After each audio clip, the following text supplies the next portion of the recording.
Let's work through the 13-step process for removing the fuel tank from a Yamaha Star Venture Transcontinental. Would also work for an Eluder. You're gonna need your key fob. You're gonna have to take off your seat, so we're gonna assume you've already done so. For that, you'll need a 12mm socket or wrenches and a 5mm Allen wrench. But for removing the fuel tank, you'll also need the 5mm Allen socket or wrench, 4mm socket or wrench, 8mm socket or wrench, some needle nose pliers, and some flathead screwdrivers, and some rags. So let's go ahead and take a look at the motorcycle. And the first step that we're going to accomplish, according to this, is removing the air induction system cover. So that's over here on the left. It needs one bolt to be removed. It is a 5mm, has a 5mm head, and so we'll go ahead and remove that. And set that off to the side. And there's one pin in a rubber grommet that you need to just right here, that pin from that grommet. Just for reference, it's about right there. And our next step is to remove the fuel tank top cover assembly. That's here. So you've got the bolts in the front that are underneath the cover and the bolts that are in the back. So we need the fob so we can open up the cover. And we'll go ahead and grab some Allen wrenches to remove those. They are 4mm.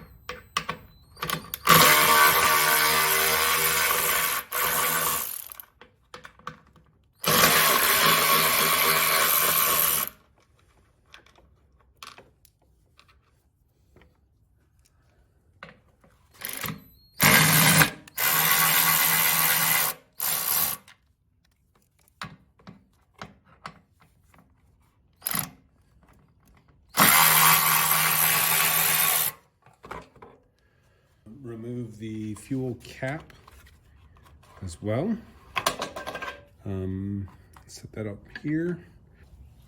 From there, we're going to remove the fuel tank breather hose. That's number 5 here. Not that 5, this 5. That's up top underneath this cover. And probably not. Just basically pinch this. You can do that with your fingers and some needle nose pliers, and pop that hose off. We're going to need to remove the seat bracket that's held on by 2 bolts, requiring an 8mm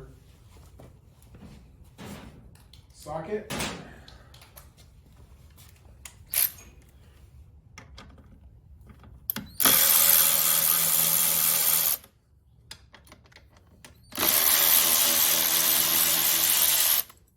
And you don't necessarily need to move to disconnect that. You just throw it off to the side. Just don't bridge the battery terminals. What you do is take care of shutting off a fuel supply. You'll need a slotted screwdriver or a flathead screwdriver for that. That's going to be over here. And you want to turn this in all the way. That shuts off the fuel. So remember to open that up all the way when you reinstall the fuel tank. Okay.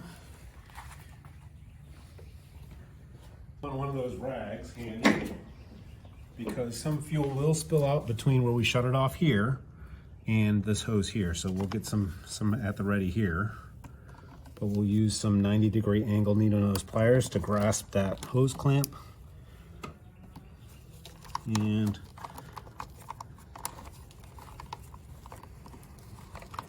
work on removing this. Just kind of wedging the rag underneath here so it doesn't just go everywhere. And splitting the fuel hose away from the valve. Got a little bit more gushing than I wanted to, that's for sure. We're gonna go ahead and grab, so we can relieve, because this hose is actually gonna have to come out with the fuel tank. We're going to grab a flathead screwdriver. And that's now apart, so we'll go ahead and weave this underneath this other hose and prepare it to come up underneath the frame. Step number 7, as listed in the manual, is to remove the pressure regulator bolts. There are 2 of them. They require a 4mm Allen head. So here's your pressure regulator. There are 2 bolts, one that you can't see in the video, and then one here, but they are opposite each other. Make sure your socket is nice and seated first. Okay, and there's one more back here that you can't really see.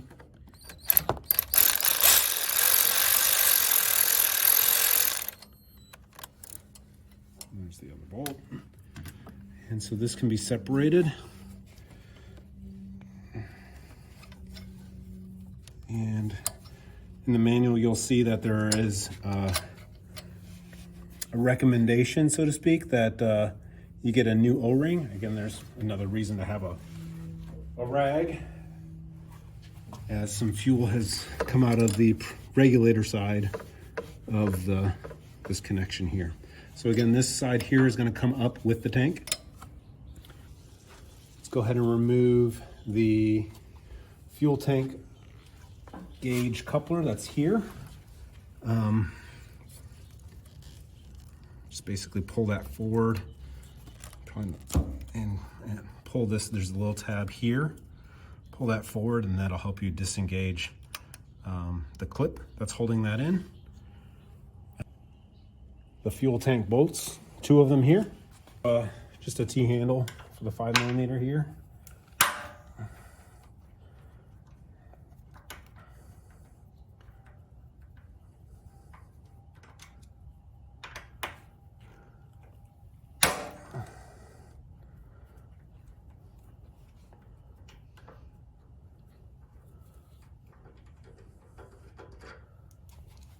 So we'll get those off to the side here.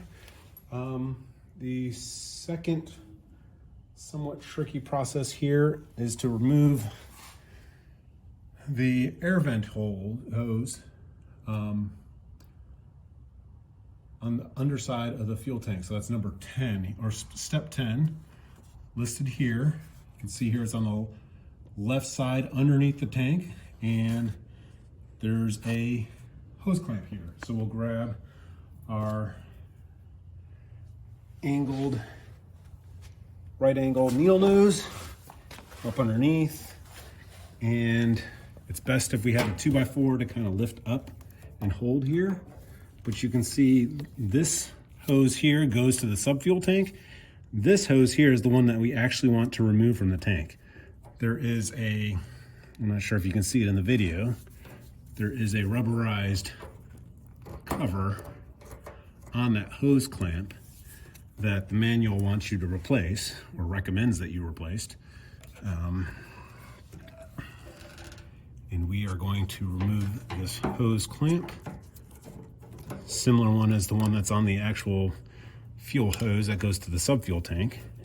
So one thing would be that would help with to get the SurePark lever out of the way. Just as long as you're neutral, put that out of the way. And then I stuck a 2x4 in here like I should have done before I started or had at the ready, so that add that to your materials list. And then you can just push this hose off the tank. Easier said than done, of course. And there we go, that's off. So again, this hose goes to the fuel tank, has the valve on it. We're gonna run that valve underneath the frame and have that hanging out the left side of the motorcycle.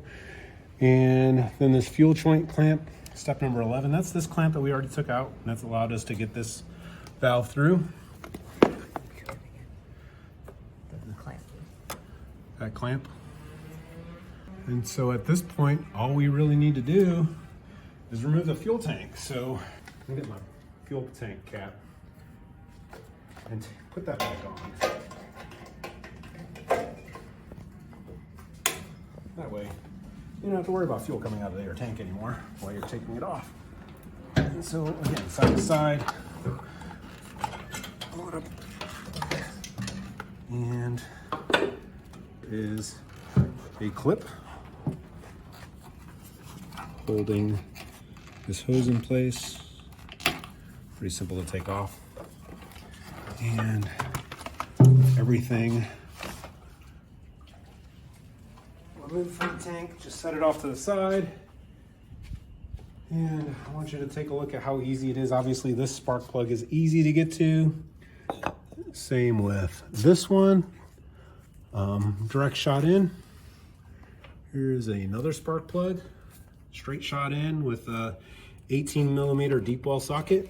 And then finally, this one over here might be, I'm gonna move this cover over to the side.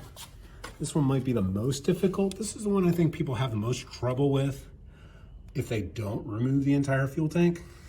But as you can see here, it's pretty much a straight shot in with a 18mm deep well socket, a ratchet, and I don't think I even needed a wobbling extension on this one at all. But there you have it, removing the fuel tank from your Star Venture Transcontinental in case you want to do any wiring or additional maintenance to your vehicle.